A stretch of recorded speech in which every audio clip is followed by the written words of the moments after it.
Welcome back to the show, everybody. This is the upper tier, and this is Thursday Tier Talk. As always, if you could head out there, smash that subscribe and bell notification button. And as always, drop a like on the videos. Really, really important to drop a like on the video. Support the channel. We are growing every day. We love those people who are subscribing, liking, and tuning into the show. We hope you're enjoying the content. As always, if you could give us a bit of feedback as well, we really, really appreciate that as well. Um, we've kind of a special show today. I wouldn't call it a milestone, but myself and Darren, we engaged in a little bet at the start of the season, and Darren was looking like he was favoured. He was winning coming off the third bend, and then Chelsea unfortunately sacked Tuchel and brought in Potter, and Chelsea have gone on a bit of a run, which kind of scuppered the bet a little bit for Darren.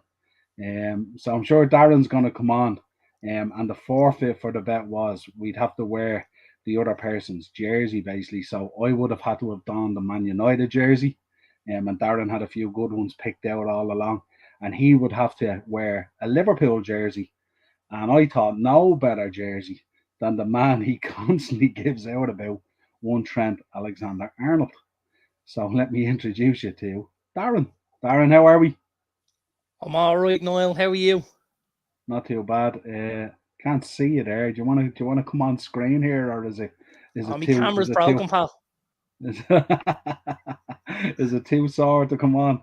There he is. Look at that beautiful jersey with that gold badge and all in the middle. Couldn't have picked a better one. Of course, you would have seen the thumbnail.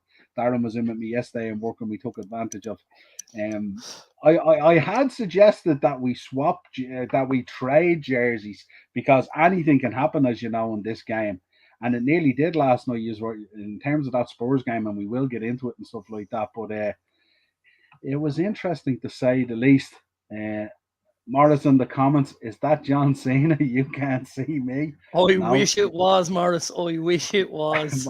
Morris, the one thing I have to say about Darren is he's very honourable when it comes to bets now, in fairness, and we take it in good spirit. Um, give us a Well, rundown. we'll Give us your thoughts we'll on the bet. see. We'll see how good spirits we take it in, Niall. Um, yeah. Come out, Darren. You blew after shot and wicked bottle. uh, um, We had toys between that and the beautiful yellow Konate jersey. I know you're a big fan of Konate, but I'm a the big fan size of Konate. the sizing was slightly off, depending on where you source your jerseys from. let's let's just say if I'd have wore the Konate jersey this evening, we'd have probably been shut down after about 55 seconds for indecent exposure. You would Like, have been, you probably would have passed out. I could imagine your head well, just getting yeah, redder and redder and redder. the cuffs and the cuffs on the arm and the cuffs on the neck, I may not have been able to get any words out. This one is, shall we say, quite fitted. Yeah. But the Konate one was just a step too far.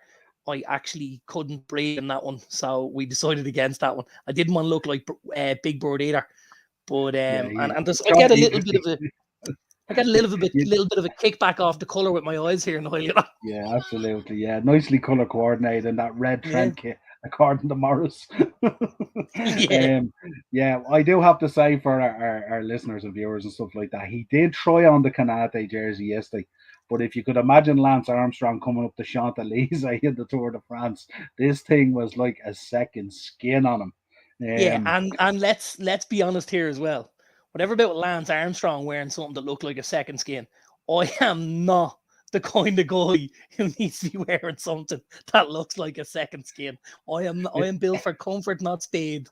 it's an indication when me and you try on jerseys that we need to take a proper look at our lifestyle. I Yeah, we think sure at do. times, We sure especially do. me You know. anyway, because I have to say I'm looking at those jerseys and if they're tied on you, they ain't touching me. That's the way it is. Oh, Azer's in the comments. Libby G getting P45 tonight. Yeah, we'll be touching on that. Fulham currently 2-0 up with 10 minutes to go, and also Leicester 2-0 up. I thought we might have been on for who a got the second one? I don't suppose Mitrovic got it, did he? second one for Fulham was Alexander Mitrovic with a penalty. Yup, Yeah, yup. baby. Mm. Great baby, shout. because everybody knows I forgot my team for fantasy football. Now, as it happens, right, and this is how lucky I've been with this, yeah, because I'll just call you out how things are currently going. The first player I had in my team was Dean. He scored 11 points. That was a great start. I had Diogo Dalot. He got a clean sheet, and I have Neco Williams on the bench, who also got a clean sheet. So they're keeping things ticking over for me, maybe 6 to 7 for them each.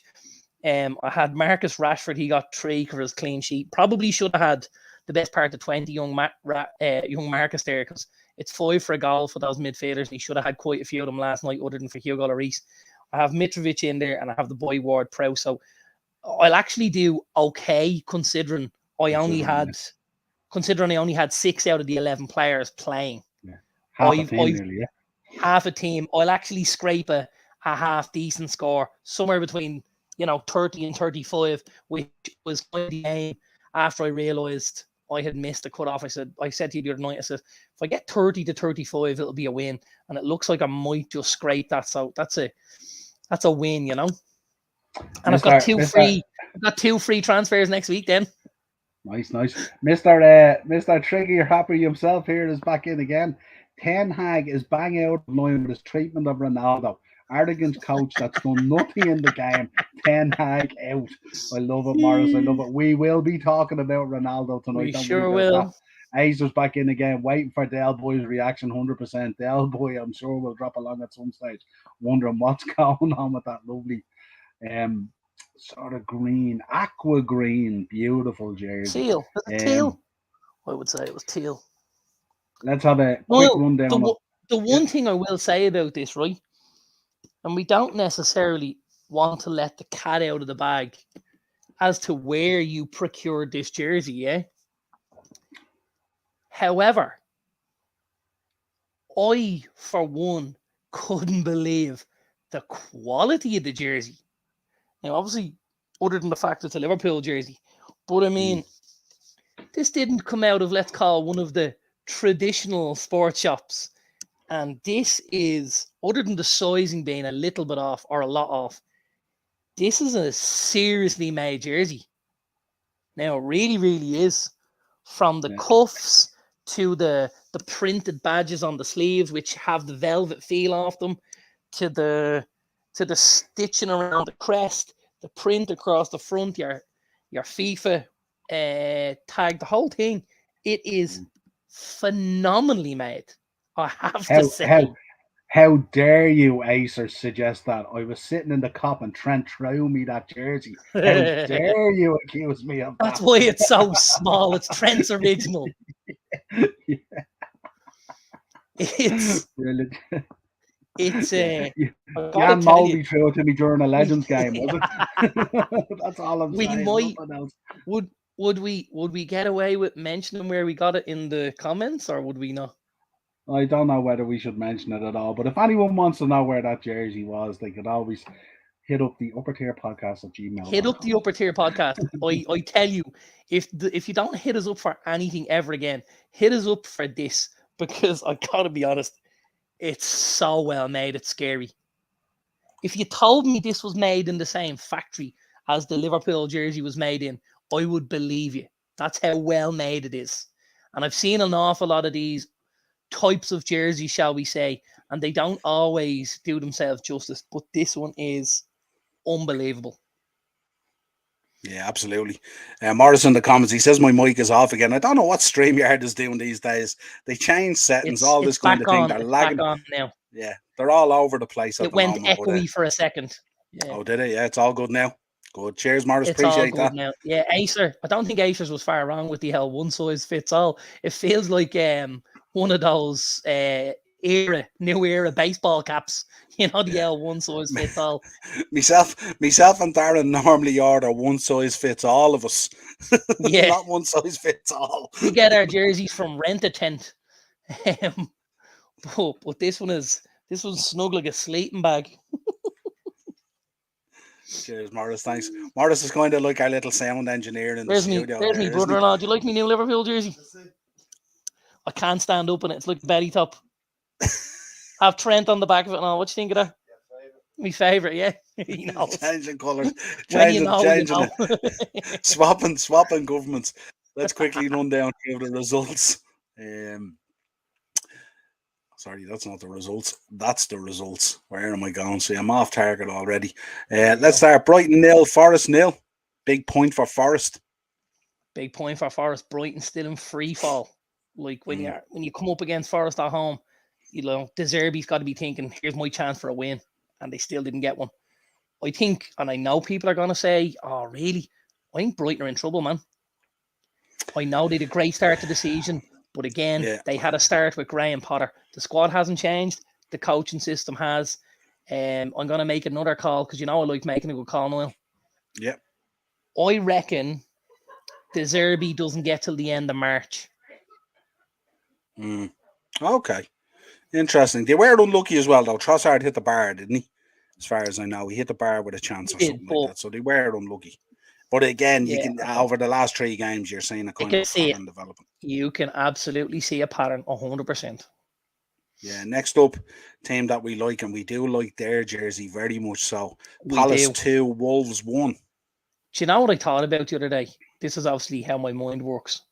I think we need to go to a visit. And we need to go on a visit to Selhurst Park, don't we? Yeah, I think so, yeah. I think we need to go and watch Palace. I think we need to go watch Palace with Wilfred Zaha and the boy Michael Elise and Eberechi Eze and all the lads. I'm going to go to a Palace game before the end of the season. There you are. Yeah. Acers in the comments reckon Soccer Lord. No. Morris is in the comments, DHK. I never heard of any of these sites, lads. I don't know what you're talking about there. Yeah, Malby gave me that jersey. Morris, I always look at a team's goal difference and I see Forest at -16, curtains for them. It's always when it's an Arsenal fan talking about goal difference, isn't it? It kills me from 89.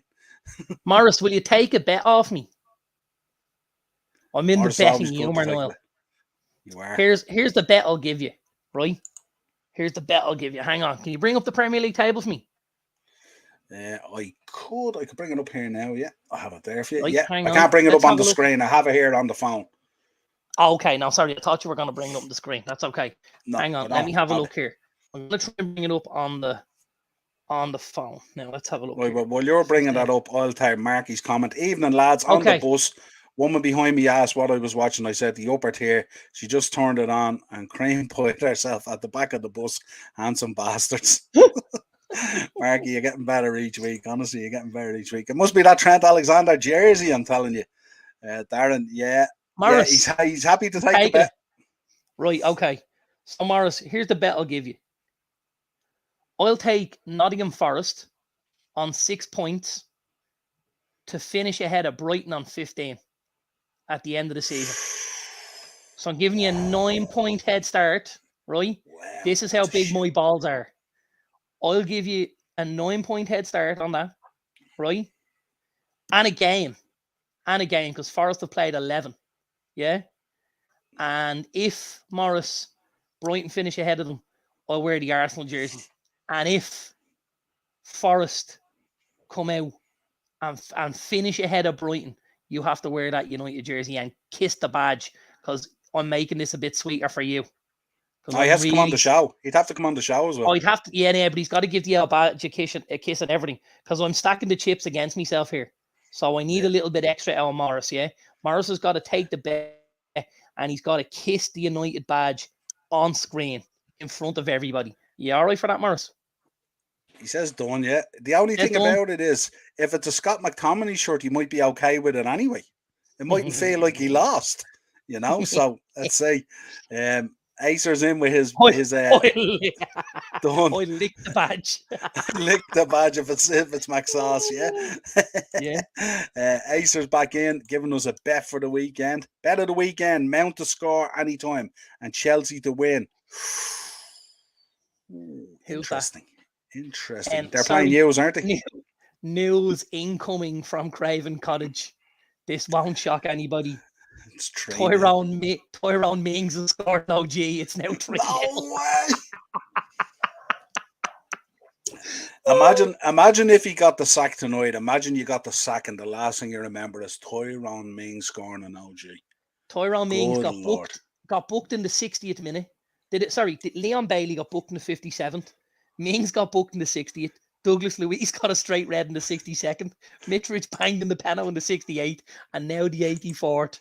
Tyrone Mings has made it 3-0 to Fulham. My God, hang your head in shame. I fear for Stevie after this one. I won't lie. Yeah, that's not good. That's nail in the coffin stuff. That one, isn't it? Yeah. Interesting. Villa in a free fall, as they say. Yes, big exactly. time. Let's move on to Wednesday. Last night. Liverpool. Yeah, Liverpool won, West Ham 0. Not the easiest of games for us. Certainly in the second half, it was definitely a game of two halves. But we got there from a great save from Alisson off a penalty from Gerrard Bowen. And also very lucky to him at the Ben Rama chance that he had. Trent vacating his job again and then trying to throw the eyeballs at Gomez like it was his fault. I don't know if you've seen it. I did. It's shocking. And then he was only short. I'm looking at this jersey. Finger at him. I'm looking at this jersey hanging in the room going, I have to fucking wear that thing tomorrow night, man. Is this guy for real? The one thing I will say is I did think it was going to be an extremely tough game. And I called the draw on it. Did I call 2-2? I did call 2-2. Yeah. Should have been 1-1. My highlight of this game was the video Dean sent in to the WhatsApp group this morning. That just lit me up. I have to tell you, it was absolutely brilliant. Did you watch it? I don't think I said. What one was it? There's a man. Oh, the one about your man talking about Alisson. Yeah. Yeah. Well, he's talking about the Liverpool fans and shouting and blah blah. And he's videoing the crowd and he's saying, watch this. Gerrard Bowen's gonna stroke this home. Come on, Liverpool. And the next minute, Alisson, and he's just like his jaw just hits the floor. He's giving it the Alisson, supposed to be the best in the world and all. Yeah. It was top drawer, I have to tell you. Yeah, absolutely. It reminded me of that time when was it Mahrez got a penalty in nearly in injury time against us at Anfield, and he missed the penalty. Remember? And he missed the penalty. Marky's in here again, was he? Hang on. He's all on this at the moment now. Hang on. I was in Boots Jervis earlier. A lad came over to me and said, "We're doing a survey. Can I ask you a question?" I said, "Yeah." He said, "What products do you use for grooming?" I said, "Mostly Facebook." Good Lord. Quality. Man, I tell you, Marky, wasted. There was a mean Elvis as well. I absolutely love that. That is top drawer, Marky. Acers, 4 weeks until the World Cup starts. I know. What date does the World Cup start? I think it's around.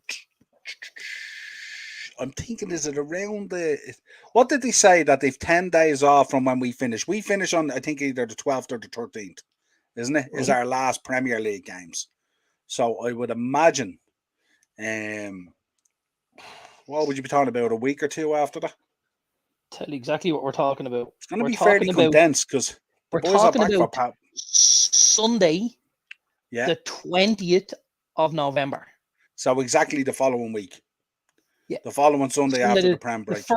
The first game in the competition is Qatar versus Ecuador in Group A. Yeah. And then everyone's back then St. Stephen's Day, or for our English viewers, Boxing Day. Yes. Do you know what I've just realised? Hang on. This could be great. This could be tops. Hang on. Because obviously I'm going to the US in November. And the US will be at the World Cup. They play Wales on the 21st. Now, they've got to have a game while I'm over there. They have to have a game while I'm over there. Oh, look at that. I arrive in the US on the 24th of November. The US play England on the 25th. Yes. That's Survivor Series, isn't it? Oh, no, that's a Friday. That's the Friday. Oh, that is going to be great. Well, do you know, if you want to have a really good time and you're in New York, check out Carragher's Bar, because it won't be necessarily, it'll be absolutely jammers. They do great food, lovely drinks and cocktails and stuff like that.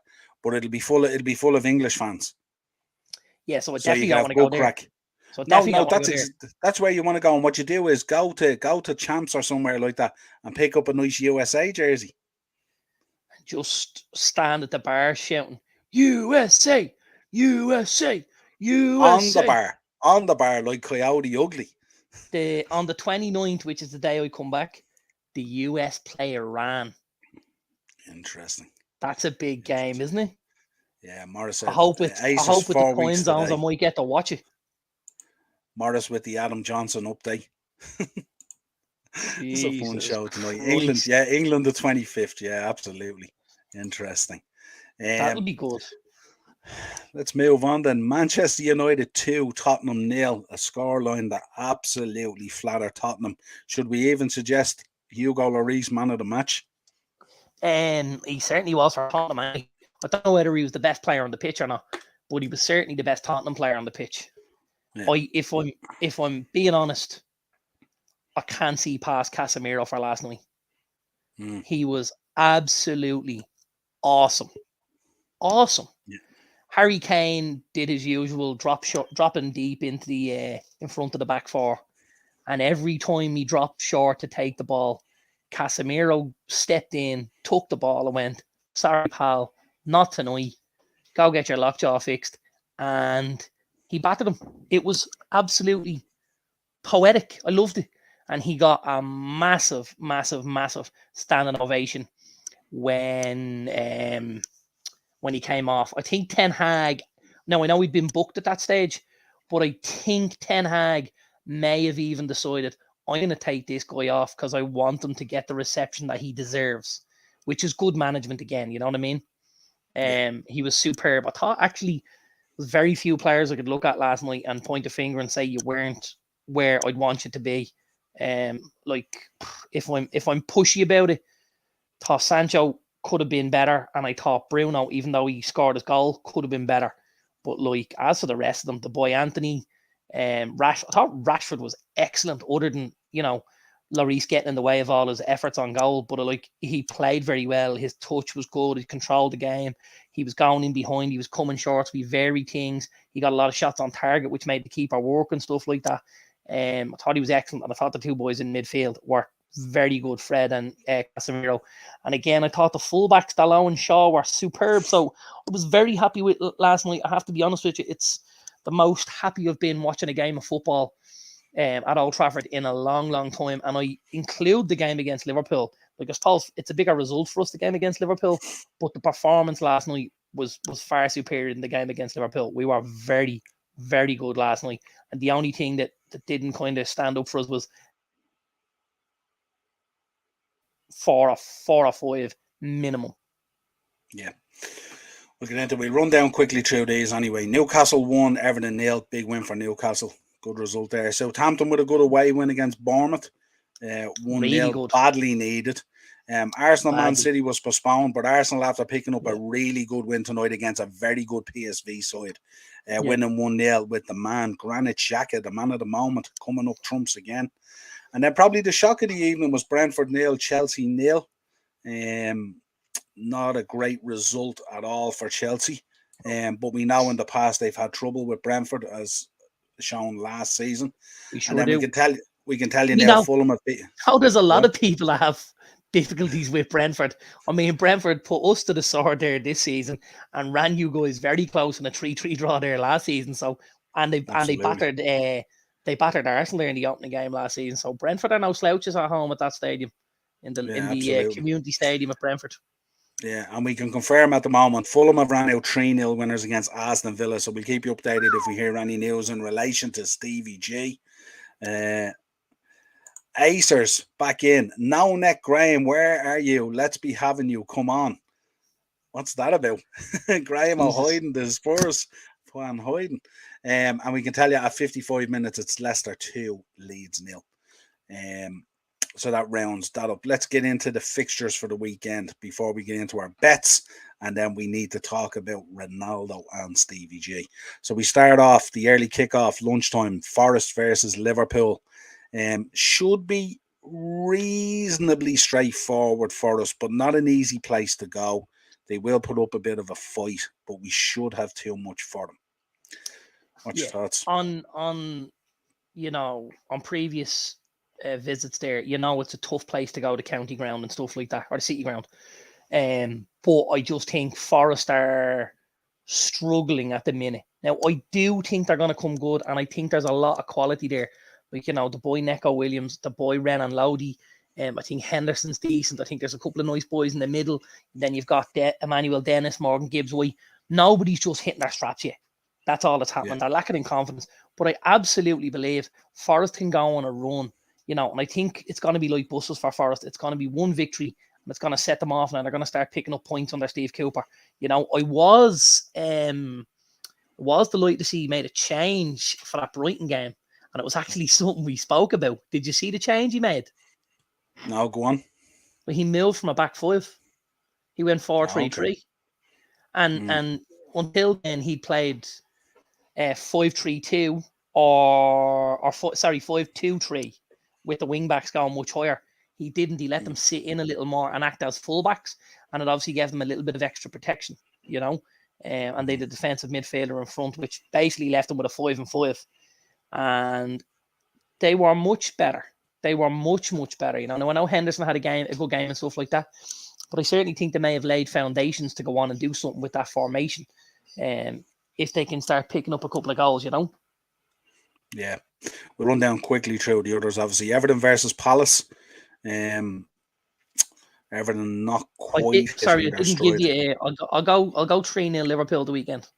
Okay, yeah, that sounds about right. I will be doing a preview tomorrow as well of the Forest game, so look out for that on the channel. It'll be going up tomorrow evening. I have it ready to go. Everton versus Palace. Yeah, Everton really, really poor again. At Newcastle, weren't they? My favourite part of this game, I don't know whether you've seen it or not, was the lads in the crowd with the inflatable T-Rexes behind Jordan Pickford's goal. Yeah. Absolutely brilliant. Did you see a man? Did you see a man? Highest order. Did you see a man dressed as one as well, and he running along the terrace kind of thing along the seats? Brilliant, absolutely, just brilliant. Give them dogs abuse. Yeah, I just thought, that is that's right up there out of the top drawer. Absolutely. Yeah, loved it. I think again this will be very tough for Everton. I see Palace causing them big trouble. Like Seamus Coleman versus Wilfred Zaha. It's only one winner there. The boy Eberechi Eze and stuff like that as well. Obviously, he'll drop a little bit deeper, and again the boy Decore that plays in the middle. Some big performances from them. At the back they've got Guaita, who had a good game there the other day as well. You've got Anderson and you've got Mark Gahey. I see this being Palace. I see it being very similar to that United game where Palace will dominate a lot of the game, but maybe won't pick up the goals, but we'll pick up a victory with a 2-1, something like that, Yeah. Tottenham versus Newcastle. Yeah, I'm interested to see this actually because Spurs need to put a performance forward after last night's game. I know we talked about how good United were last night, and United were very, very good, but Spurs were absolutely horrific. Woeful. They really were woeful. They gave nothing going forward. A guy that we speak about quite regularly on the podcast, Heung-min Son, was invisible. Son looked like John Cena. That's how, he was having a bad time. He is, but last night was very, very poor. I thought Kane was poor. I thought the three lads in the middle, I thought was very poor. Like, that's, the boy East Basuma came from Brighton. He looked an absolute worldie. He's been very, very poor in a Spurs jersey. You had Hallberg beside him and Bentancur. They got bypassed by Casemiro and Fred. And the back five are always liable to do something silly. I thought the boy Doherty did okay on the other side. I thought Perisic had a tough night with Anthony, and I thought Ben Davies, who played as the left centre back, had a tough night as well. Newcastle are going to cause them a lot of trouble because obviously Almiron and stuff like that is playing very well at the minute. You'll have Callum Wilson now. You'll have Bruno Guimaraes and stuff like that. So they're going to bring it hot and heavy, Newcastle will. Spurs are going to have to be much, much better.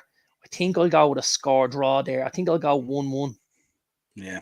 I looked at some of Newcastle's play last night. Some of their play last night is really, really good. The scoreline didn't really tell the tale of the game. Yeah, absolutely. So I'm going to go for a new... The boy Bruno Guimaraes is a very, very, very good footballer. Like, that's when you look at it now, that's a serious coup getting him in the door. You know, he's been excellent for them. He looks like a leader on the pitch.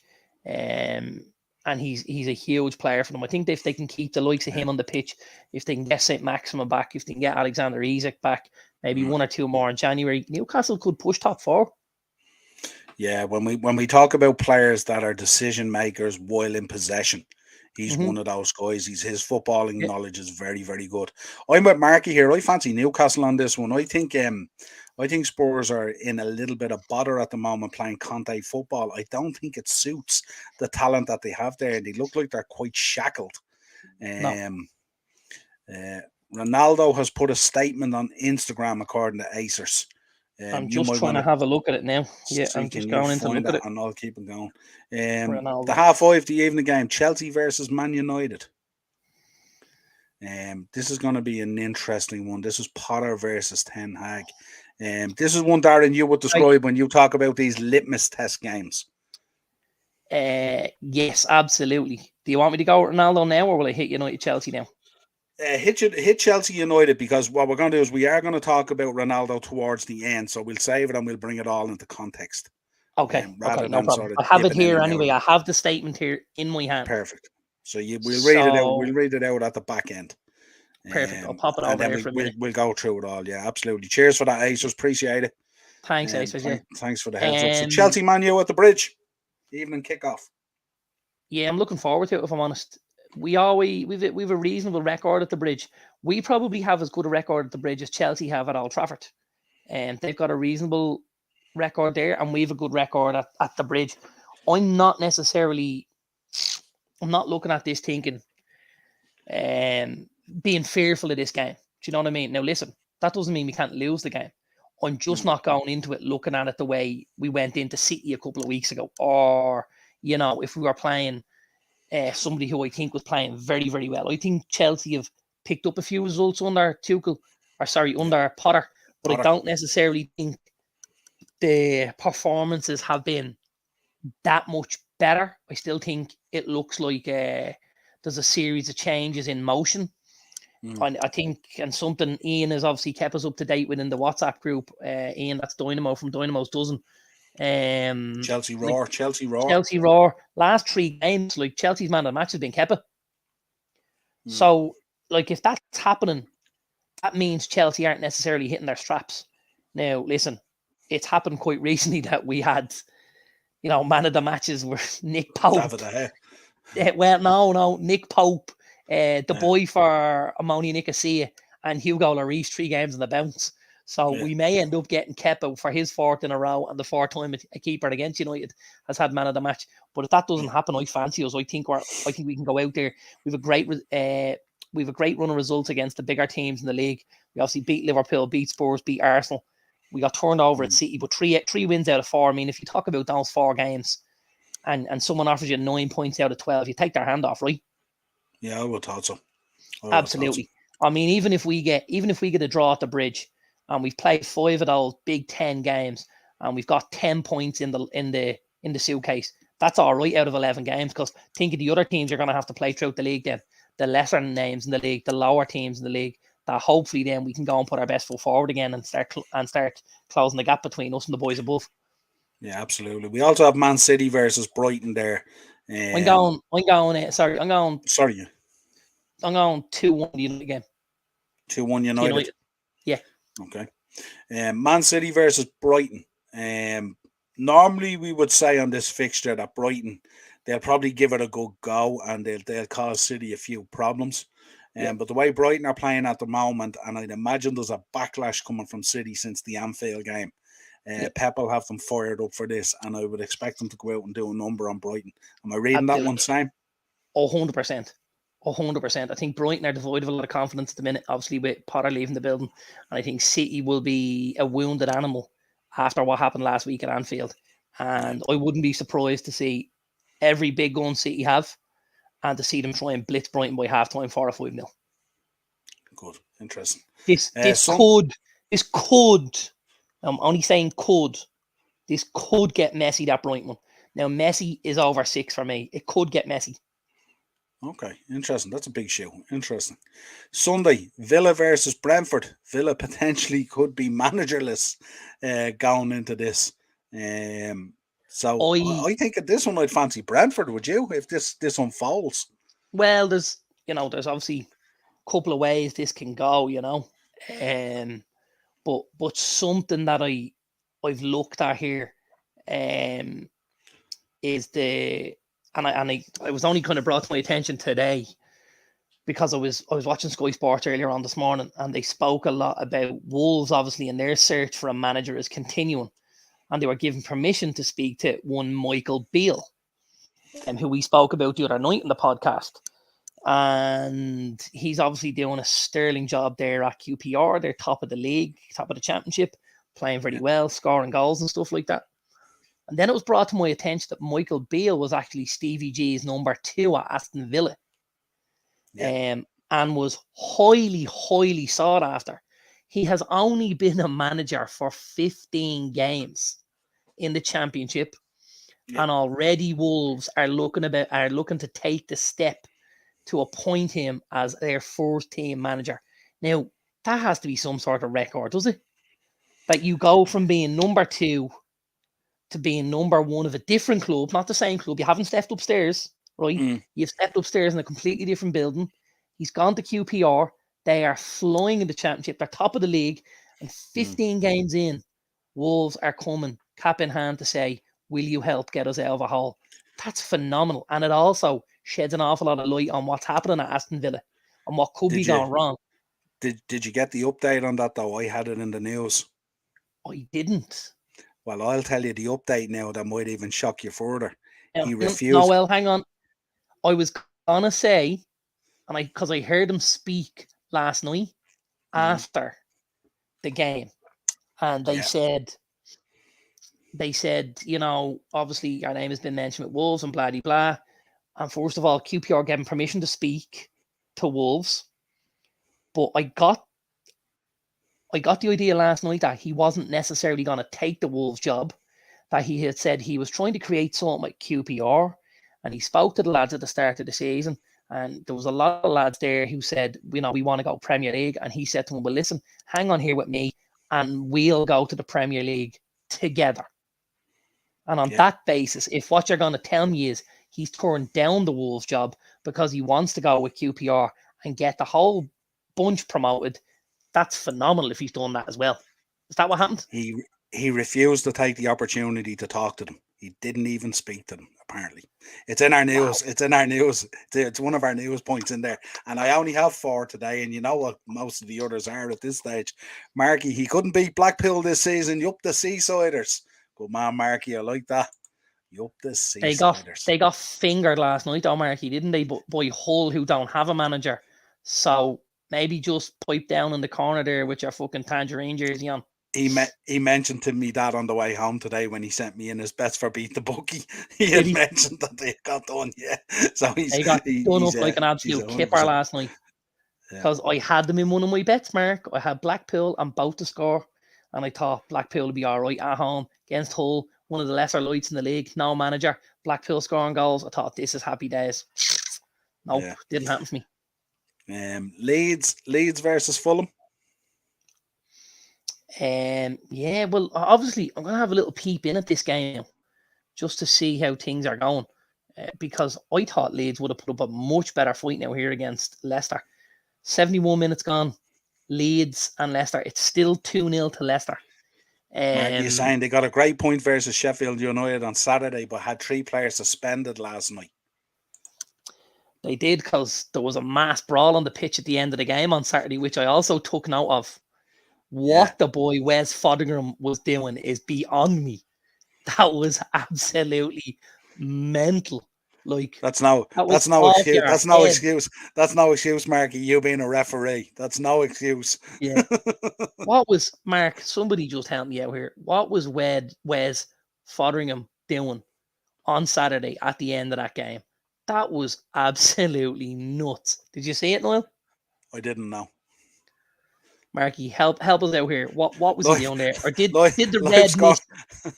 Did the Five red mist scores just from me doesn't descend? go down that far. Well, it was on. I was watching Soccer Saturday, obviously, with Jeff and the boys, and they were showing you live pictures at the end of what was going on. It was carnage. Yeah. Fodringham like throwing hooks nearly. It was mental. It really was. Medine tried to get the ref overturned. Didn't happen. Tried to get the red overturned. Sorry, not the ref. Yeah, it was mental. It was absolutely mental. It was a mass brawl. But yeah, I think that'll be a big game for Leeds, obviously. Yeah. On Sunday now, with Fulham obviously picking up a win tonight, and Leeds falling deeper into the mire. I think that'll be a big game. Leeds need a result here massively. And I think they struggle to score goals, and they're not as good as they need to be at the back. We mentioned it before. Any team that plays in the league with Liam Cooper at centre back is gonna struggle because he's fucking shy. He really is. Absolutely. And Alexander Mitrovic will love to do a number on Leeds the weekend. Yeah. Now listen, I think there might be goals either end. Let's go 2-2. Isn't that what score they were with you boys earlier in the season? They were, yeah, but I wouldn't read anything into that. I'm gonna go Fulham with a tight win. Okay. I'm gonna go Fulham with a tight win. Southampton versus Arsenal. Do you reckon the Saints can do anything to halt the Gunners? I certainly think they'll make it difficult. Now, whether they can get anything out of it is another question. Excuse me. The Saints have had a big loss there now at last weekend, and the loss wasn't necessarily on the pitch; it was off the pitch. The boy Bella Kotchap has injured himself. He's the lad that plays centre half next to Salisu. He's a really good German international. He's only a kid. He's only 21, and he's had a bad injury. It looks like he'll be touch and go now for the World Cup. He was probably borderline whether he'd make the squad or not for Germany, but he is a very good player, and he's out now. I think Dujan Kaleta, who they bought, he's a Croatian lad they signed from Marseille in the summer, took the place last night, and they managed to get out with a clean sheet, even though Gavin Bazunu tried his best to drop one. I don't know whether you're saying that, did you? No. Bazunu came for a cross in the 87th minute, dropped it completely, and the ball was knocked into the empty goal, and Salisu got back on the line and cleared it off. Was very lucky. Very lucky. He'd been faultless all night, Bazunu, just came for a cross and didn't judge the flight of it. Maybe the dark night and the bright lights and stuff like that, but didn't judge it very well. Almost coughed it up. I think Southampton will be resolute, but I don't necessarily think they'll get at now this game. And I'm going to go 2-1 Arsenal. Yeah. I'm not sure if you caught it today towards the end of the game against PSV. I think Saka went down with an injury and they were checking his knee for ligament damage and stuff like that. So I don't know whether he was okay in the end and came back on. I wasn't too sure. Morris might be able to update us in the chat. But hopefully he's Gerrard okay. Gerrard Bowen sitting at home with his voodoo doll poking things in it. Because obviously if Saka comes out, that heightens Bowen's chances of going to the World Cup, doesn't it? I would have thought so, yeah, absolutely. Yeah. We'll be talking about that because that 55-man squad as well has to be released by tomorrow.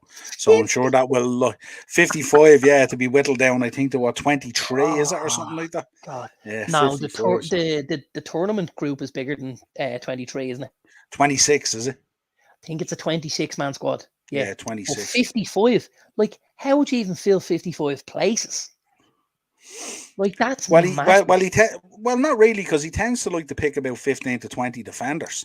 So I know he does like that in a normal squad, that, right? I know we like taking the crack on that, but let's go through 55 players, right? 5 keepers, yeah. Right. Let's say 16. Let's say 16 defenders. Yeah, you're talking nearly 5 players for each position. Well, there you go. It's 5 players on the law of averages. Like have England got that many players? They would do 55. Yeah, no, they would do. That's horrific. Yeah. Jesus. Morris reckons Pickford and Maguire will still get in. What's the bets? Tony won't make the cut. Yeah, that's a tough one on the boy as well because he's doing really well at the moment. And White, I think White will. I think White will be White will picked get the before spot ahead Trent. of Trent. So do I. 100%. So do I. 100%. Absolutely. Because 100%. A, he can defend, and B, he can play centre back. Yeah. I think he'll. I think he will. I don't even know what Southgate was doing sitting at that game last night. Anyway, I really like the boy White. I have to say, I think he's a super footballer. I just wish Mikel Arteta would play him as a centre back because that's what he is. But he's a very, very good player. I have to say, I really enjoy him. Enjoy watching him play. Yeah, it's probably really good to have that versatility in there as well. Where you can play centre and right back. That's you see that's him really, really playing good. Him playing centre back, like at Arsenal also means Gabriel has to take a seat, and that's, if I'm an Arsenal fan, I want that all day long and twice on a Sunday. Yeah. Let's move on then. What did you say on the Arsenal one? Said 2-1 to Arsenal, to the Gunners. 2-1 to Arsenal. Yeah, interesting. Can we just mention Arsenal? What a season they're having. Yeah. Really? Like 9 out of 10 wins, am I right? Is that right? Yeah, pretty much, I think, yeah. Yeah, pretty much, yeah. Let me look at the league table. Only lost to you guys, I think, isn't it? They lost to us and they've had 9 wins. Yeah. Like, that is very impressive. That's very so impressive. phenomenal. Well, if you're talking about Tottenham, who have had the best start to a season they've had in 27 years or something, right? They're 4 off Arsenal. And you're talking about one of the best Manchester City teams we've ever seen. And they're 4 off Arsenal. Yeah. So, like, you got to say, Mikel Arteta doing a phenomenal job there. Also, top of the Europa group. Oh. They've already qualified for the next round. They won all 4 Europa games. They've qualified now, have they? They've already gone through, yeah. They've qualified already for the next round. I was reading tonight after that PSV game. So they have. Absolutely 4 fantastic. out of 4. Yeah, wow. 4 out of 4. Flying. Wow. Very good, isn't it? Marky back on again. Best of luck. Marky on. Best of luck to the Irish amateur team travelling over to Bulgaria tomorrow. Bet I didn't do for the show, but Jimmy McHugh to score first in the opening game, lads. Okay, interesting. Oh yeah, I think there's a lad from one of the local sides in that squad, playing for Kilbarrack United. Now let me think of his name.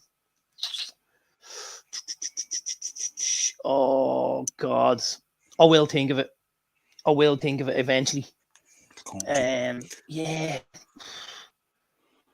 It will come to me. It'll come to me in a minute. Go on, keep going on. No problem. Is it Mark? I think it could be Mark, actually. I think his name is Mark. Is it Mark? I definitely think it's Mark.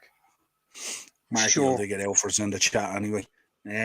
Wolves versus Leicester up next. Yeah, that's gonna be a big game again, isn't it? Obviously, Leicester picked up a couple of wins now at home, haven't they? The 4-0 a few weeks ago, and the 2-0 turn the corner a bit. Certainly at home, they're making life a bit easier for themselves. It might be a season where they really struggle away from home, but once they can pick up enough wins at home, it'll do enough to keep them up there, But yeah, as for this game, I think Wolves will find this tough, but I think Leicester going away from home, you can't back them. So I'm going to go the draw. I'm going to go 1-1 in the draw here. Yeah. Very good. And we covered Tottenham Newcastle already. It's in there. That's the 4:30 game, actually. I don't know why I had it up above. Must have been a double pass. Aaron Humphreys is the lad's name. Aaron Humphreys. Yeah, he plays centre back for Kilbarrack, I think. Well, he definitely plays for Kilbarrack. I think he plays centre back. I'm pretty sure he is. And he is on his way to to Bulgaria with the lads. There's 6 players on standby, and again, there's another player from Kilbarrack United, a lad called Jack Kelly. So, that's, you got an 18-man squad. Yeah, Aaron Humphreys, thanks, Marky. You got an 18-man squad, and you got 6 on standby, 24 lads, and 2 of them coming from Kilbarrack United, the team I started playing for as a kid.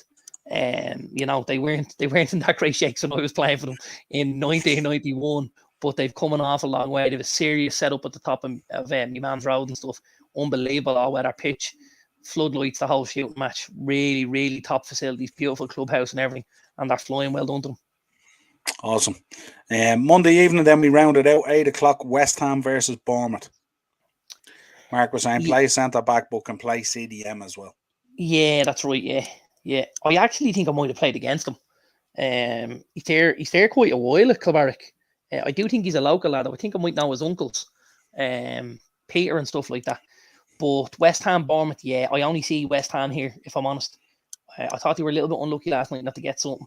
And obviously they come off the back of a victory at the weekend and stuff like that. I'll go to Happy Hammers, 3-1 to the Hammers. Cool. Right. Let's get into our bets. Beat the bookie. Do you want to start with yours?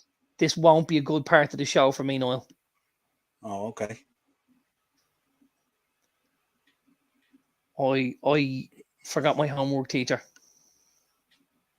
No problem. Just bear with me 1 second. Now, there we go. I just want to bring Marky's up. Yeah. So we'll start with I'll get Marky's first anyway. And we'll start with Marky's. So Marky started with his anytime goal scorer for the Prem. Do you want the teams? Yes, absolutely. If you don't get all of these now, you should wear the Trent jersey again next week. Noel, don't put that kind of pressure on me, probably. Well, if I said Brentford, Fulham, and Arsenal. If you said Brentford, Fulham, and Arsenal, okay. Ivan Toney. Correct. Alexander Mitrovic. Correct. And Gabriel Jesus. 100% spot on. Gives you 13 to 1. 13 to 1 for that one. 13 to 1. Yeah. It's only all right, that one, isn't it? Yeah, now he sold me short on the championship one because he never highlighted the teams. Marky, don't be doing that to him. You know he doesn't know the championship. He normally looks after me. Morris is in. He goes, have to shoot off 2 podcasts to do on the grind. Well done, Morris. Also go over check out his channel. Fantastic. He's I was talking to Morris last night and today. He's a very, very busy boy, our Morris. He's grinding so hard, just shooting podcasts, and he's involved in this, that, and a brand new hat.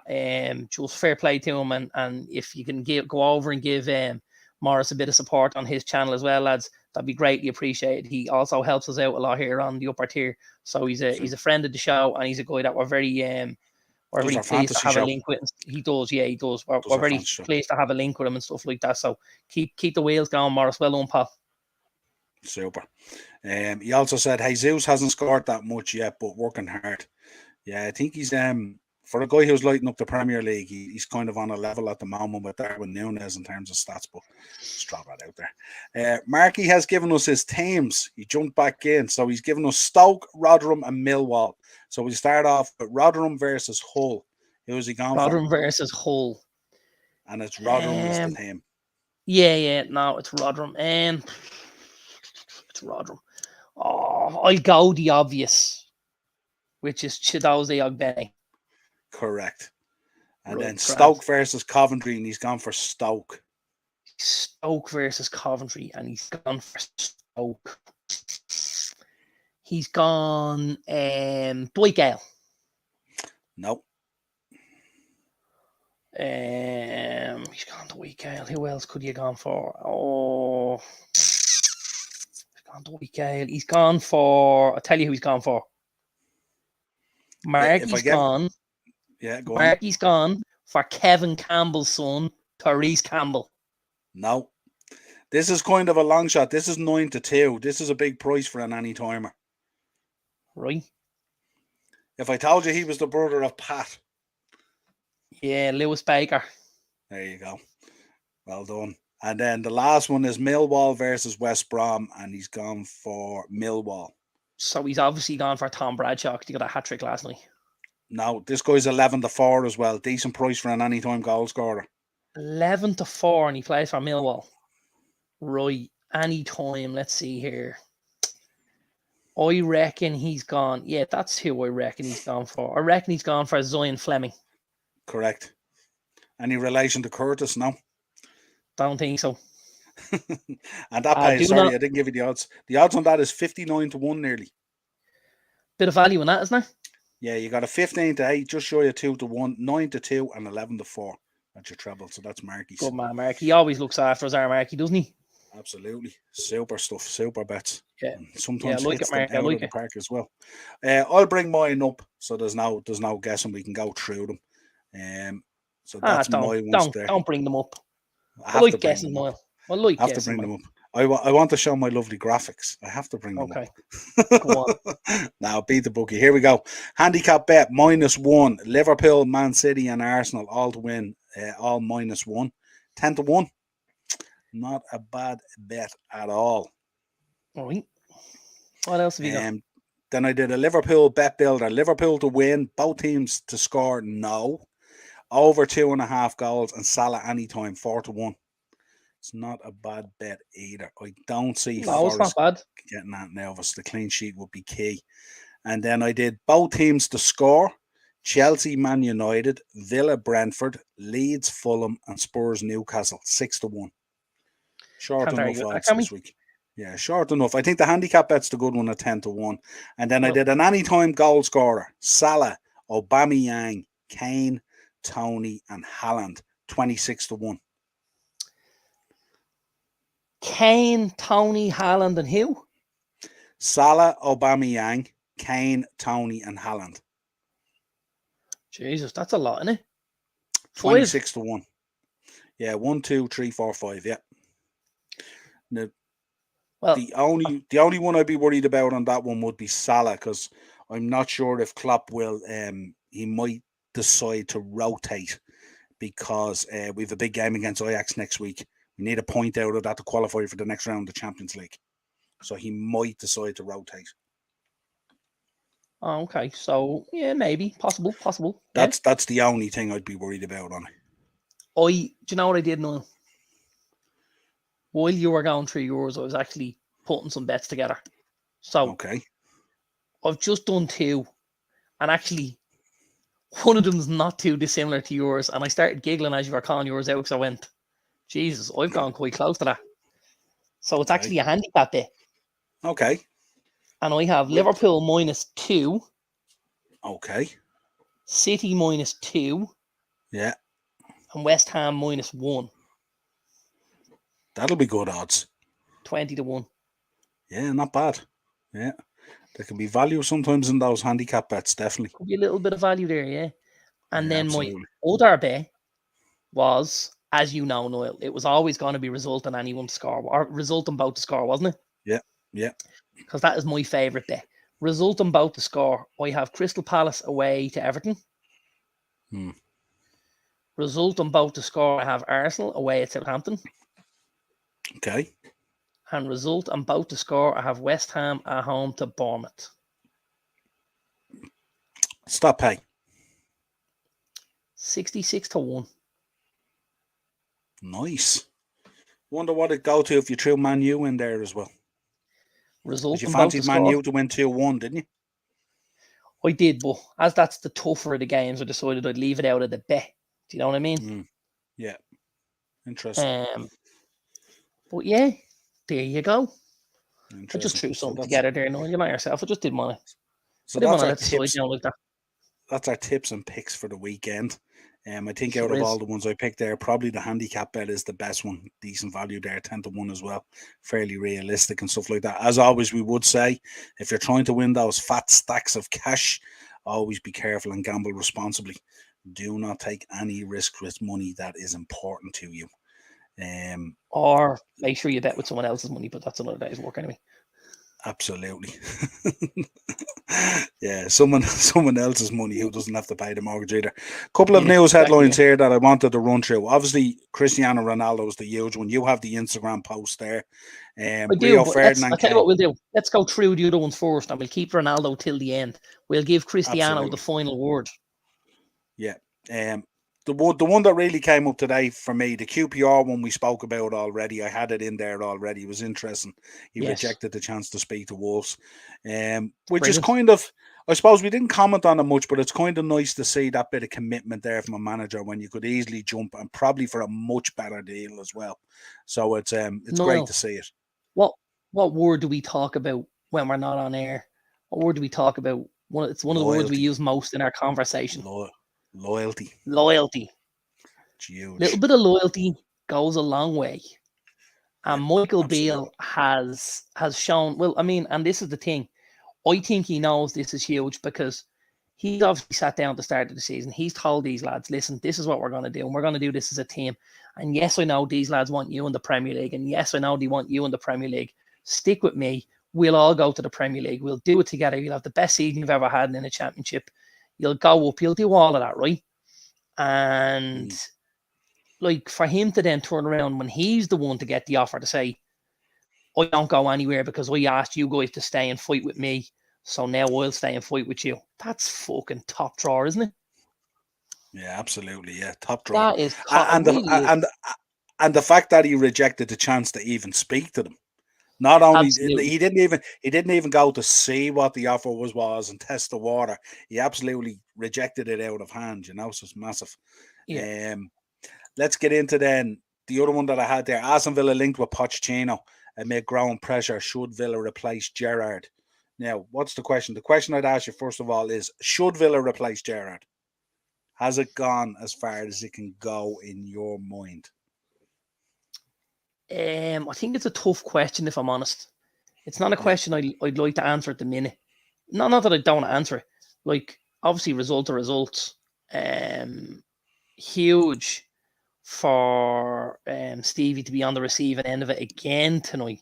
You know, like that's very, very difficult for the Villa faithful to deal with, I'd imagine. And they haven't been putting their best foot forward of late. You know, they look like they're devoid of confidence in a lot of areas of the pitch. We obviously know now it's 110% this is linked to Michael Beale leaving the club. 110%. Now, here's a question for you.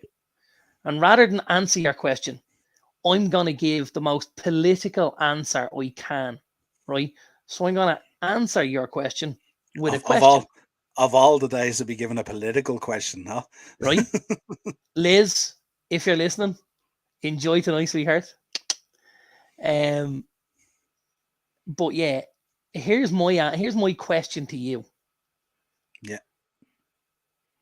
Aston Villa are a Midlands club, yeah? Yeah. Wolves are a Midlands club, yeah?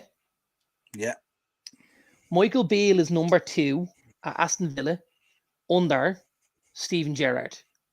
Yeah. Leave the building. The house of cards starts to fall down. Beale is in QPR. He's doing a terrific job. He's linked with the Wolves job. Yeah. Doesn't even want to have a conversation with Wolves. Yeah? Stevie gets the push. Is he in the frame for the Villa job? I was just thinking you're hardly going to get me to retract my loyalty card next week on the show, are you? If this all goes around, that would look really bad then, wouldn't it? Is he thinking, I'm not going to have a conversation with Wolves because Wolves and Villa, you know, is still a big enough derby. Now it's not Villa and Birmingham City, but Wolves and Villa is an East Midlands derby, yeah? Yeah. And does he say I'm pointing off Wolves because maybe I've spoken in the background to Christian Pearson and maybe Stevie hasn't got that many games left, and maybe I fancy my luck with that Villa squad more than I fancy my luck with that Wolves squad? Is that plausible, do you think? It is, yeah. But then it would question, wouldn't it? It would question the conversation of let's all go up together, lads, wouldn't it? And then that would look pretty bad. Marky saying no going back from the results of late. He has to go. Fans have lost patience, and I know a lot of Villa fans. There's talk of Poch, but I'd say they would take Deutsch at this stage. I doubt it. I don't think they take Deutsch somehow. No, I don't think they take Deutsch. What do you think of the link with Poch? Is that a stretch for Aston Villa? Yeah. I think no, so. And again, no disrespect to Aston Villa or Aston Villa fans. No. You know, Aston Villa are a great club with a lot of history, have a massive amount of respect for Aston Villa. But do I necessarily see Mauricio Pochettino, who's gone and he's moved up the ladder progressively all the time? Southampton, Spurs, PSG.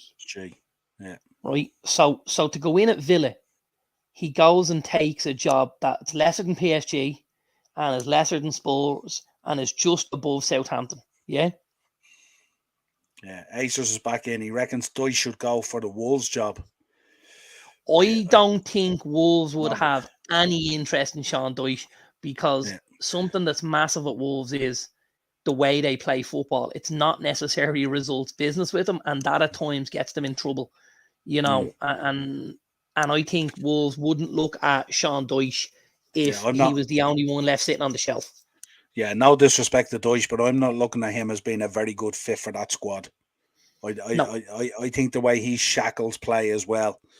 Now, and I'm not saying that they're knocking it out of the park either, but there is a lot of talent there. There's talent there. There's absolutely talent there. Absolutely. Yeah, I don't think he's a fit at Wolves, if I'm honest.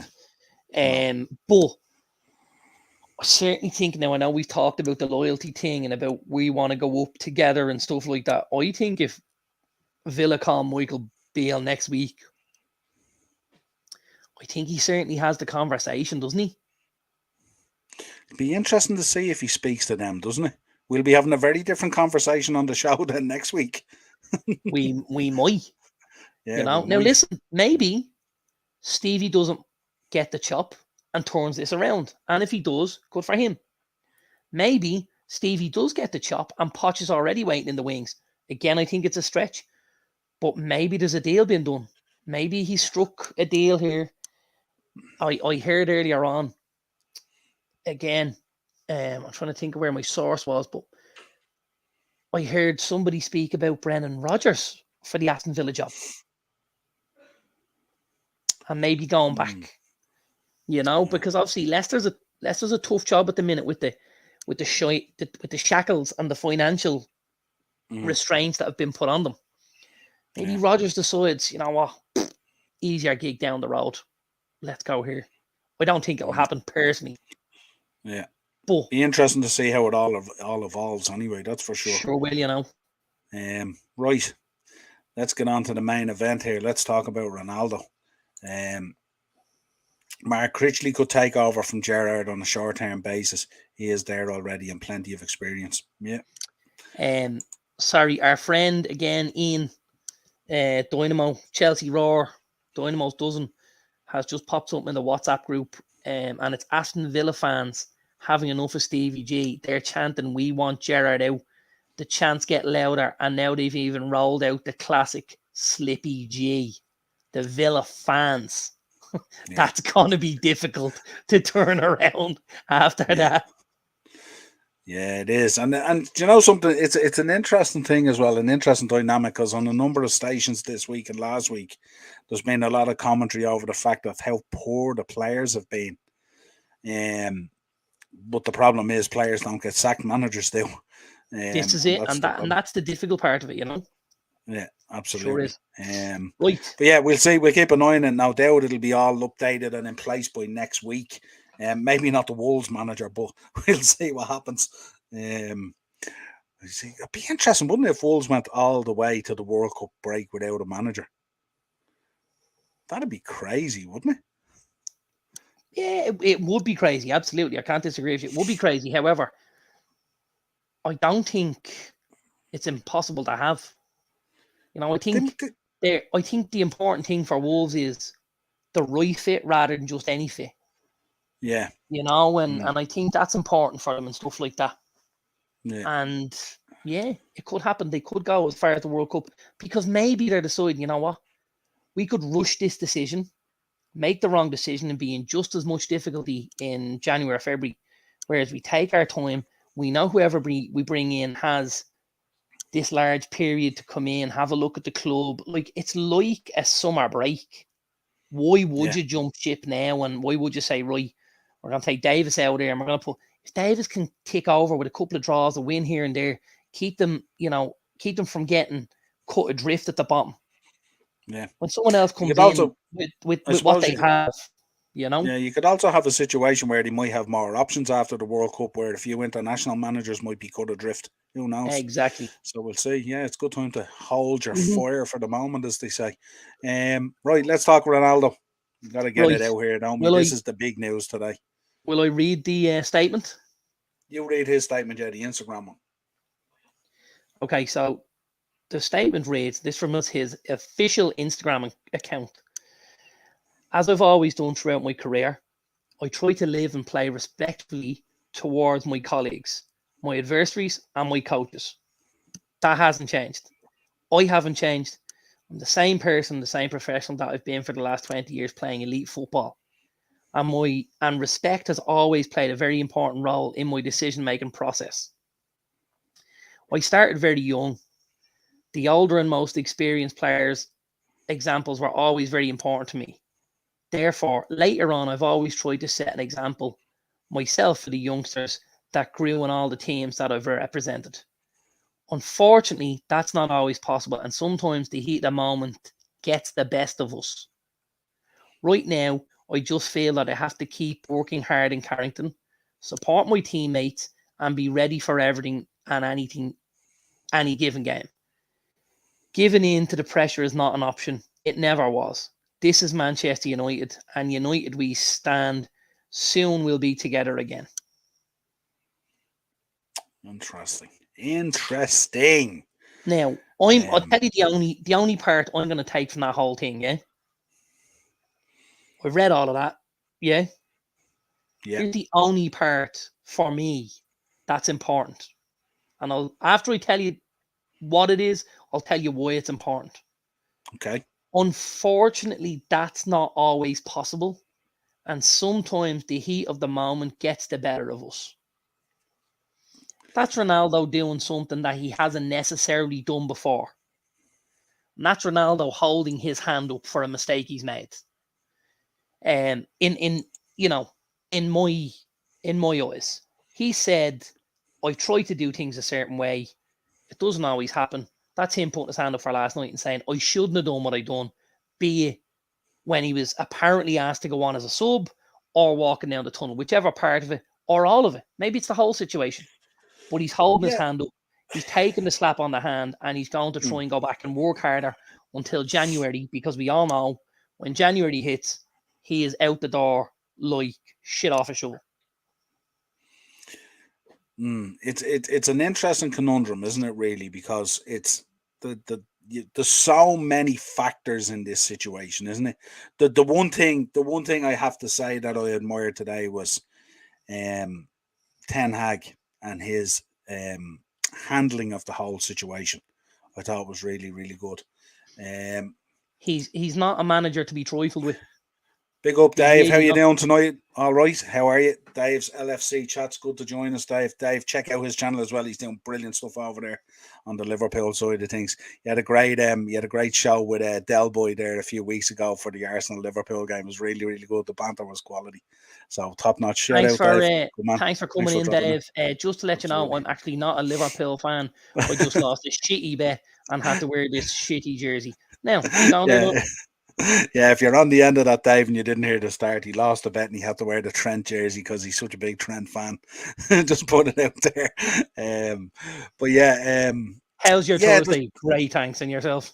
Yeah, if you want to let us know in the chat as well, lads, what do you think about this whole this whole Ronaldo situation? I don't know. Here's Acers. Tevez done exactly the same thing in Champions League game versus Bayern Munich in 2012. Yeah, I think the problem for me is you're talking about this guy who's in the GOAT conversation. He's been absolutely unbelievable.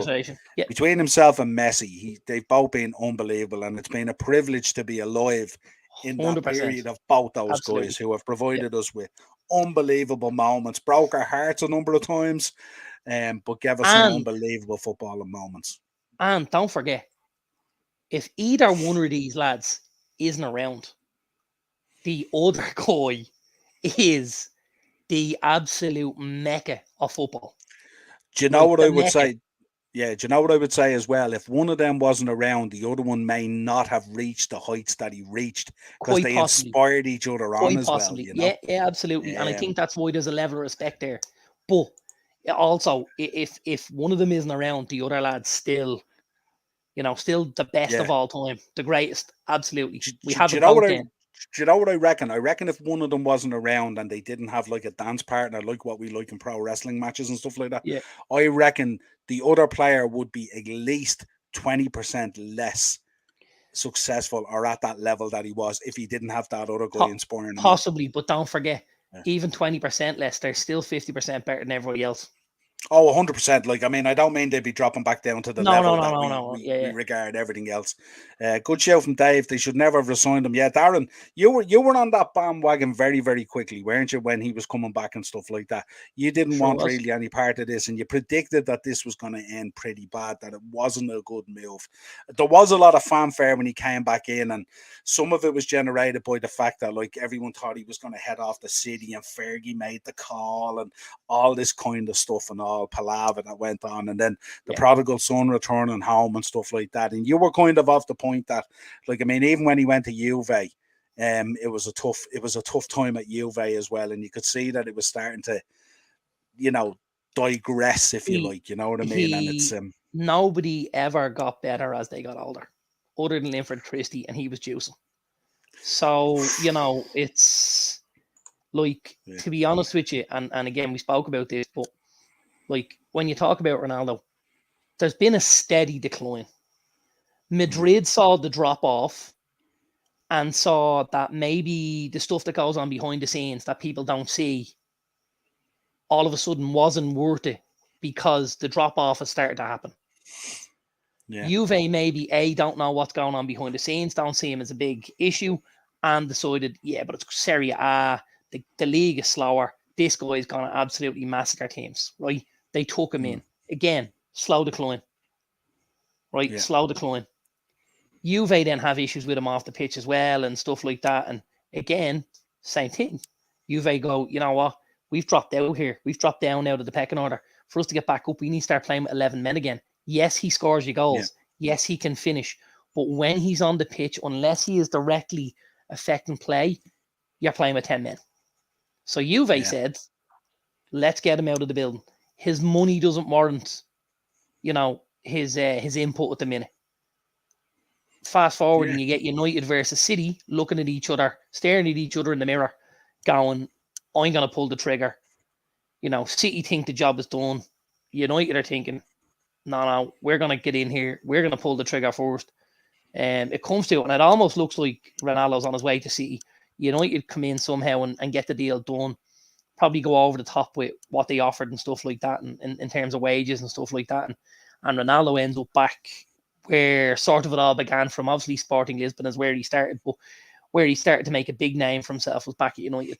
But again, we've had a very similar issue at United as we have to Juventus and as we have to Madrid. When you play with Ronaldo in your team, unless he's scoring goals, you're playing with 10 men. He's on 400 plus grand a week, and he's not a good voice around the dressing room and around the training ground. There's a lot of drawbacks with him, and there's the petulance and stuff like that, and the stuff that, you know, the stuff that you would have seen very early on at United, like when he came to United at 18, 19, that's nearly 20 years ago. You're still seeing a lot of the petulance, 20 years on. So he's obviously matured in certain ways, but maybe not necessarily in the kind of way that he would need to have put a different foot forward at Old Trafford. And well, when you listen to the statement on Instagram, it's a far that point that you picked out. The rest of it is a far cry from how he's been behaving. It doesn't really represent. So unless he's naive to the point where he doesn't realize what's going on or he's not included into it and stuff like that. But I like Acer's point here. City should have offered the King's ransom. I don't know. I don't know what way this would have went at City as well. I don't think Pep has any time for passengers. He wouldn't have been playing with 10 men, and he wouldn't have been putting players out there. But you know what you see, the thing with City is City can beat you with 10 men, right? United can't. We're not in that position. City can beat you with 10 men, and City's big problem was last season, every time they put that ball across the 6-yard box, they were missing the guy that was going to put the ball away. Now, Ronaldo would have absolutely scored a half full of goals there. City would have ticked away because they have all these footballers everywhere else on the pitch, and I think it would have been a much, much better fit. I don't believe we're having this conversation now if Ronaldo's at City.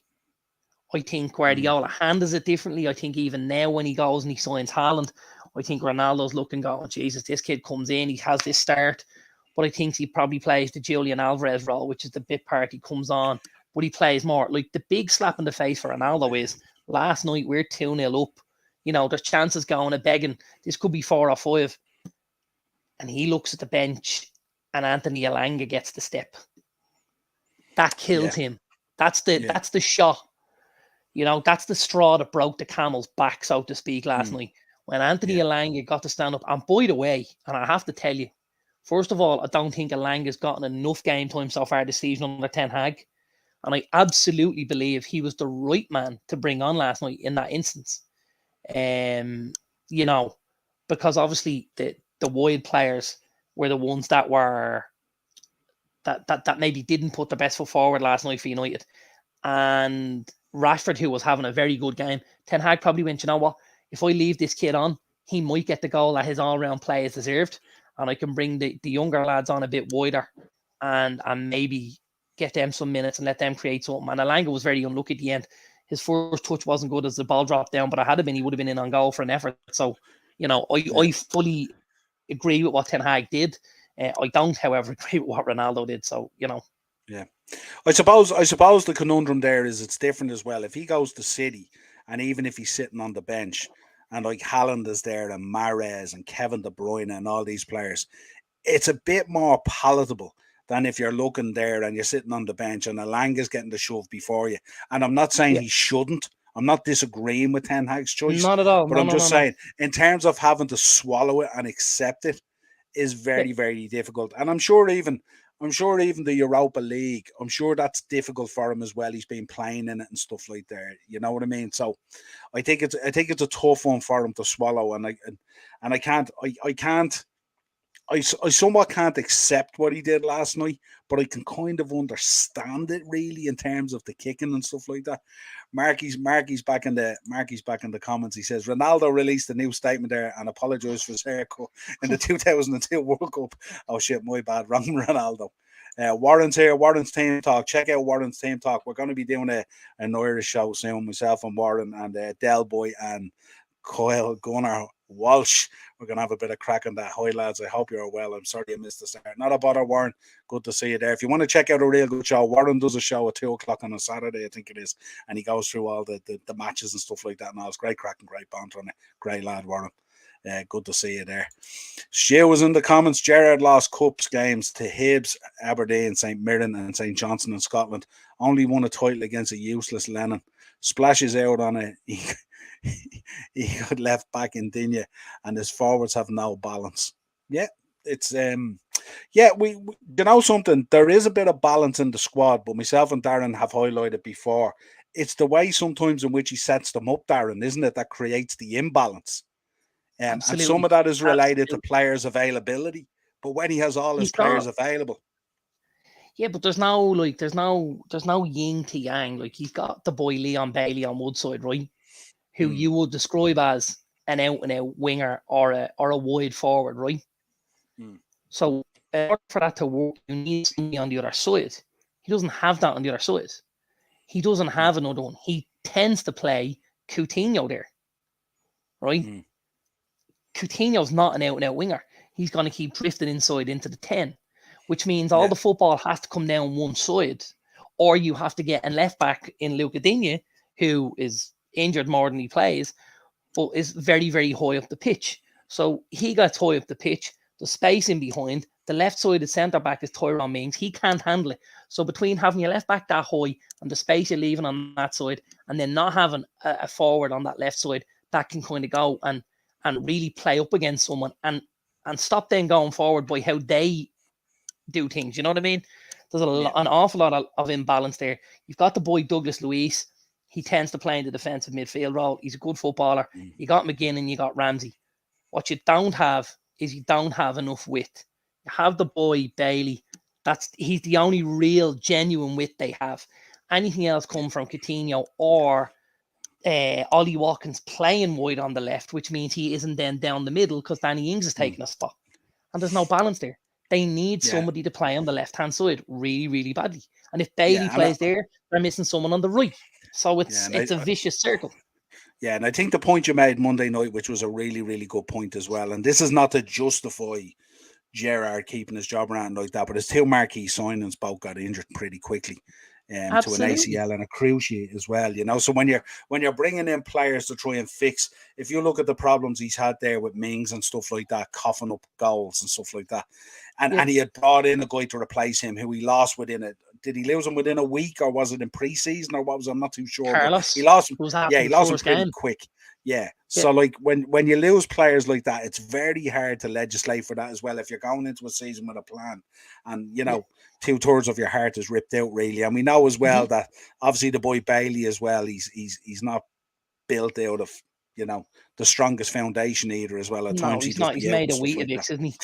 Yeah, and then obviously he lost Dina, who had come in and was playing well, and he lost him as well. The balance all across the team. The team he named tonight, I just looked at it there, right? The team he names tonight is a really, really square team in a round hole, right? And I'll just call it out to you. He's obviously got Martinez in goal, yeah? Yeah. His back four is a 38-year-old Ashley Young, Tyrone Mings, who turns like the Titanic, Jan Bednarek, who Southampton sold, or who Southampton moved on because he couldn't get into their side, right? Yeah. And Ezri Konsa, who's the right-sided centre-back. He's played at right back tonight, yeah? Yeah. In midfield, he's gone Jacob Ramsey, David Luiz, and John McGinn.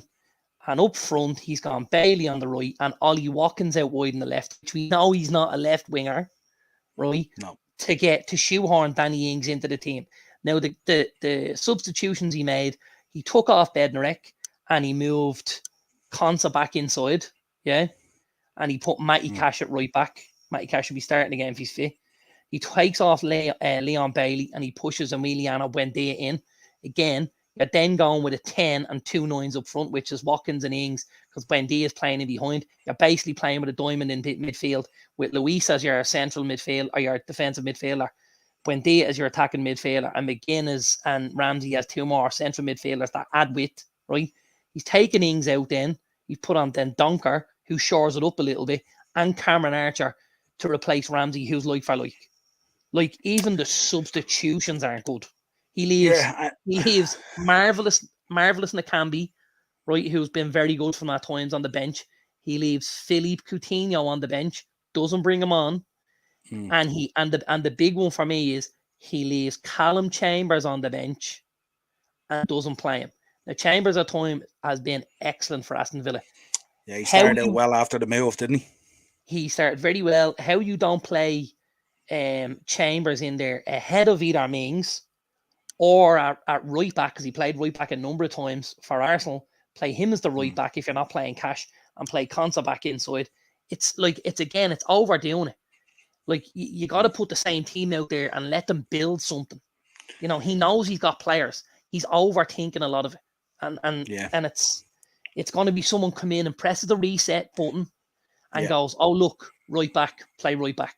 Left back, play left back. Well, we seen last week, didn't we, in one of the midweek games or a weekend game where he got a win and he celebrated. It was the Friday game, wasn't it? And he got a 1-0 win. He celebrated like it was a Champions League final or something. Yeah. Right. On the British media thing, I don't think they'll say he needs more time, because I think a lot of the British media, if you look at the coverage in relation to Aston Villa, they're kind of calling for his time nearly done as well. That the run of games, it's very hard. If you listen to Talk Sport or any of them, they're talking like it's time. It's ran its course. Still back in the comments again. But guys, Diego Carlos played in a deep line. I followed him with Sevilla as I followed them, and Haaland terrorised him. Kunde masked his limitations. Yeah, spot on. But hold on, Stewie, and let's not go past this, right? Because Haaland is going to terrorise fucking 99% of the defenders he plays against, right? Absolutely. Okay. Plus, Carlos versus Tyrone Mings isn't even a conversation. It's a no-brainer. Like, even if Carlos is playing in a deeper line, he's better than Tyrone Mings every day of the week and twice on a fucking Sunday. So, like, when you buy a guy in to replace your captain, he knows he's going to play Konsa. Konsa's quite athletic, gets up and down the pitch quite well. Positioning sense at times isn't amazing, but he can do a very good job in there with Carlos. He can't with Mings. because he's constantly having to mop up what's going on behind Mings, which means he can't then look after his own side of the pitch, which is exactly what happened at Man United last year when Raphael Varane looked like he wasn't necessarily the footballer that he is because he had to play alongside Harry Maguire, who can't turn, who can't run, and who hasn't got great positional sense. And he had to keep cutting in and took him back inside and trying to cover up for Maguire. So that affected his own game. So it's very difficult to say that about Carlos, since he wasn't given the opportunity to play in there alongside Conte. Yeah, I think also, Conte is a good footballer. He's a very good footballer. But he's not like, Conte's not Konate. Not even close. He's not even close to Konate. Konate is a way better footballer than Jules Koundé. Way better. Yeah. And I suppose when you look at it as well is, when you have a player in there who's playing with Carlos, who's really, really good, it's going to look like there's a little bit of covering going on there. But that to me, sometimes people put that out there as a masking of limitations. What I do is I call it a real good tangent. And I think that's a real good way to play. If you look at some of the relationships out there, you spoke this year about Varane and Leandro. You know what I mean? You wouldn't necessarily say that Varane is covering or he's covering for Varane, but at times it could look a little bit like that if one is slightly off, but it doesn't negate how good they are. And you'd see the same with Virgil van Dijk. We know, generally speaking, in the centre-back position, I know Konate was very good last season and stuff like that. But Virgil is normally the guy there, and it's Virgil and Matip or Virgil and Gomez or Virgil and Konate. But Virgil is that guy. So you could say the same thing, but it doesn't necessarily dilute, how good Konate is or Matip or Gomez just because Virgil is that much better, let's say. Absolutely. But but we get your point, Stu. It is a good point, but it's an interesting one to look at as well. But certainly, as Darren said, if you're looking at that against Mings, I mean, look, if you stack up anyone against Mings, Jesus Christ, like he's atrocious, like, you know what I mean? It's kind of, something, if Gerrard got the sack tonight, I'd feel sad because if he's getting sacked on the back of that, like, you know what I mean? Like, I wouldn't mind if absolutely atrocious, but he'll probably get a fucking spot in the England team. Absolutely, and isn't that the thing as well? Pickford, Shaw, Maguire, Mings, Walker, Shelvey, Henderson, Chambers, Mount, the 4 wings. I don't know. I'm not too. There's a riddle to that one, is there? Yeah. Yeah, maybe he's going on the point all atrocious or something like that. It's ridiculous that Jack Grealish carried Aston Villa since their return from the Championship. Not really. I mean, if you look down through the history of Villa, they have a little bit of that. I mean, Agbon Lahore carried them for a number of years as well. Agbon Lahore couldn't carry his suitcase. No, but back in the day, Sweeney. He was pretty good back then for Aston Villa. He was fucking horseshoe. He went like fucking 3 years without scoring a goal, man. Agbon Lahore, dirt. I'm not giving you. I won't give you any part of it. He's even worse as a pundit than he was as a footballer. And I wouldn't be mad about his punditry now. Yeah. He's shocking as a pundit, but he was woeful as a footballer. No, but what I mean is, if you think of Grealish being there, Agbon Lahore was their guy at the time. He was the guy. I would have said the guy ahead of Agbon Lahore was Lee Hendry. He was a way bigger player for Aston Villa than fucking Gabby Agbon Lahore, and played at the same time as him. We're just jealous of his hair, aren't we? You love his hair now, don't you? Love that hair, don't you? Yeah, I knew that's why you're gonna bring him up. He was on the panel last night on Sky, and I was like, Lee, I love your hair, pal. He looks the business, doesn't he?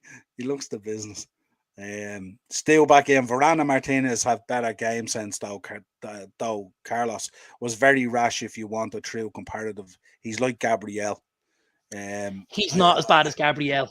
He's absolutely not as bad as Gabriel. He is rash, but if you look at it, you've mentioned Martinez. Martinez has the ability to be rash. Just look at the game against Liverpool where you should have had a penalty. When he came in the back. And he gave away, he's given away a lot of frees, Martinez. Now, by the way, I wouldn't swap Martinez for anybody right now. I think he's an amazing foil for Varane in that back.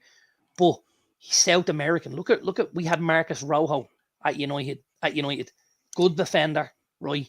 Very rash at times. South American defenders are rash because their decision-making process is fucking terrible. Because generally, they get the ball, and if they want to go drop a shoulder and do this and that, they can because they're so high up the pitch. But when someone told them they have to play with 4 defenders and a goalkeeper, someone had to go back there. and you end up with the likes of Gabriel and Diego Carlos and stuff. But yeah, yeah, I think definitely. I think I'd rather my central defenders to be a little bit rash than to be kind of rash and awkward. Like if you look at Mings, he looks so awkward as well as being rash. So Maguire is very similar as well. He just looks awkward. You know what I mean? Cumbersome is the word.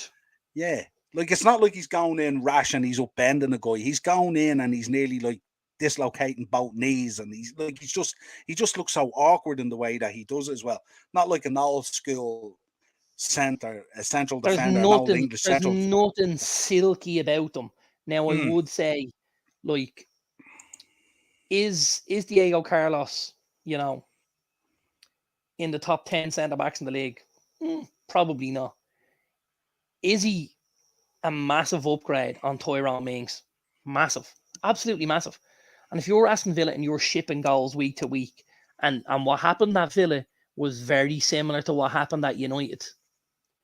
Everybody at United, when a goal went in, looked towards Maguire, right? Now we're at a stage at Aston Villa where every time a goal is scored, they look at Tyrone Mings, because they're going, hold on a minute, lads. How are we supposed to win fucking any game in here when not one of us in this team believes this guy should be in it with us, right? Yeah. And that's a problem, because everyone's lost confidence in him. Massive, massive, massive loss of confidence in Tyrone Mings. I don't see him coming back from this at Villa, if I'm honest. I think if Stevie goes, I think Mings will be pretty close to the exit door as well. I really do. Yeah. I don't see anyone coming in, and I don't see anyone coming in and saying, Tyrone Mings, that's where I'm going to nail me flag to the mast. Don't see it. Not at all. Yeah, Ace was back in. Michael O'Neill should apply for Villa or Wolves jobs. And still, I doubt it. He couldn't get the job done at Stoke, so I don't think he's getting the Villa or the Wolves job, if I'm honest with you, Acers. Yeah, it's a stretch, all right. Still back in. Maguire shipped 54 EPL goals at Leicester, even with Casper behind him. Always a cumbersome oaf, and all this national talk is wild. Dallas won a Euros, and he warmed a Roma bench. Yeah, 100%. No argument with that one. Absolutely. At all. The biggest problem with the likes of Mings and Maguire is they're English. So when they have a good game, you get that media hype, and the English media hype them up to the point where they think they're footballers, and they're not. You could go in, and Stu has talked about it there. You could go in to so many of the leagues around. Let's just take France, for a second here. You could go into Liga, and you could pick out 5, 6, 7 centre backs that have played less than 100 games, right, in France, less than 100 top flight games, that you would pay probably less than 20 million for, that you would be huge upgrades on the likes of Maguire and Tyrone Mings. Like less than 20 million. You couldn't go to the Championship and get a striker out of that, right? And you could go and get a top class centre back, because it's about having, it's about having materials there, raw materials. And Mings and Maguire do not have the raw materials to make themselves good centre backs. You look at someone like Martinez, who maybe isn't built like a centre back, but because he has other attributes, because he has speed, because he reads the game well, because he's brave as a lion, because he's quite athletic and he can jump and he's agile and stuff like that. Like you don't need to be a Maguire or a Mings to be a centre-back, and you shouldn't be anymore. The game has evolved from that. Yeah, still back again. Guys, to be honest, the EPL has evolved. The likes of Dunk, Dyer, Maguire, Mings belong with the likes of Bramble, Jagielka and Andy O'Brien, etc. That's just what I've said. That's literally just what I've said. Great comment. You want, France, Varane, Koundé, Konate, Koundé, Long, for example, me, Maguire, Dyer, etc. It's bizarre. Absolutely bizarre, Stewie. Absolutely bizarre. I cannot believe, and I've said it before, I have no idea how the boy Mark Gahey isn't playing centre half for England. Because with his mobility, with his athleticism, with the way he reads the game, you stick a good goalkeeper in behind him and Aaron Ramsdale, you put a Reece James on the right, you put a Luke Shaw on the left, and you find him a partner, and that's a fucking damn sight better than what's ahead, Yeah, absolutely. It's just you're dealing with you're dealing with a manager in Southgate who's just so blinkered and one Yeah. dimensional, and just he's caught in a different. It's like he's caught in a different time warp. It's like we've brought him in on the DeLorean from 1990 or something like that, and we've dropped him into Oh, you know when 2022. they brought him in the DeLorean from the Euros where England went to the final, and he thinks, let's just do it again. Let's roll the same boys out. Let's go again. Let's go again. Yeah. Well, that's when he went to the semi-final of the World Cup. 4 years later, he'll have a very similar squad. They're aging. There's better players out there now. There's players that suit the system better. He's not seeing it for whatever reason. Sure, I mean, that's what we said on the show, didn't we? Even during that 2-week international break where they were kind of free hit throwaway games, why not try something different? Why not put a Gahey in? Why not play a Tomori? Now, I know Tomori, he's had a couple of poor weeks and stuff like that, coughing up stuff and things like that. But prior to that coming in, he was sensational and stuff like that and just didn't get that chance. And sometimes you wonder, did he go back to AC Milan? And because he got the kick in the nads on the international break and stuff like that, did it smack his confidence? And that's why he's suddenly he's starting to believe now that he's not as good as he was because of the treatment he got on the international break. Who knows? It's such a weird one. Yeah, exactly. Thought they need to get their asses handed to them by Iran. Yeah, shush. Exactly. Shush that Gahey and Mitchell would both stroll in. Shaw and Maguire have the 90s physique of Barney Rubble and Fred Flintstone. Yeah. Brilliant, Stu. Brilliant. Acers. I saw Southgate at Liverpool match last night watching poor Trent. I don't think he was watching Trent. I think he was told he had to go there and he just went. I don't think he was there to look at any. Do you know something? He was probably there to look at Declan Rice more so than to look at Trent. Probably wanted to have a look at Gomez, I'd imagine.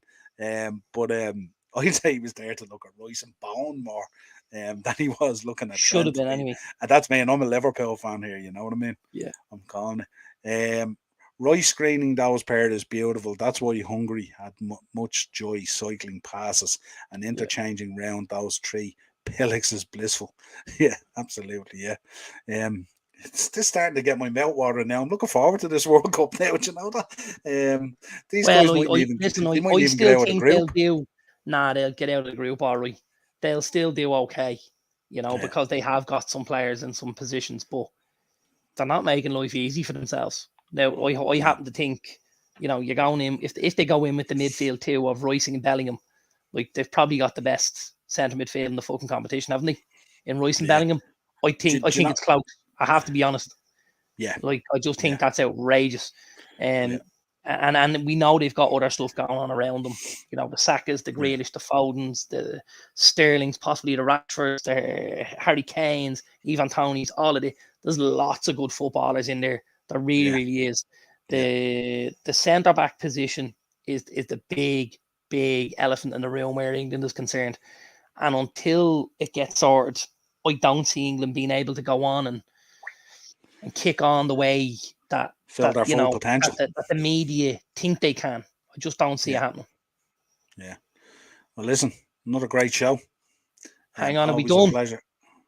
Are we done? Okay, well, before we're done, yeah? Yeah. Hold on. Stay with me. Okay.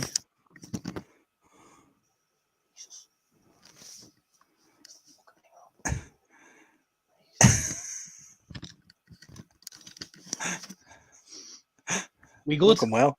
Yeah, looking well. Jesus, man. Can you breathe? Can you breathe again? Oh my God. That was tough. Do you know what's the way I've started going a much lighter shade now? That purpley colour has gone out my cheeks. It's leaving the body now. Iran are under FIFA investigation for World Cup spot. Could be over.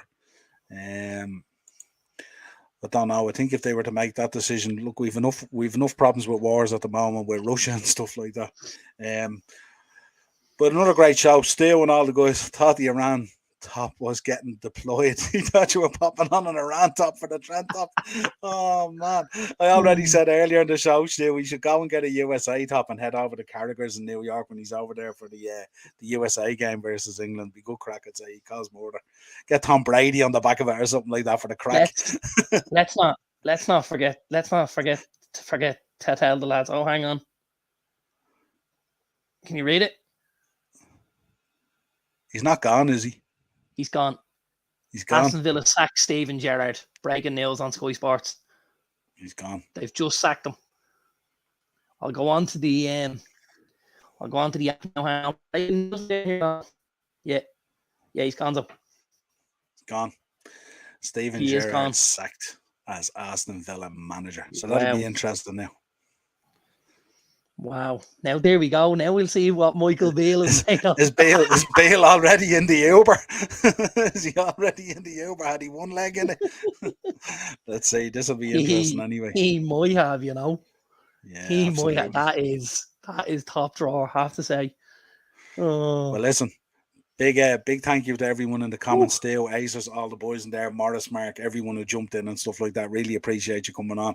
Really enjoyed the show tonight. Good fun as always. Win rate 25.8%. Shocking. Yeah, shocking. Dirt. Not good at all. Had to happen.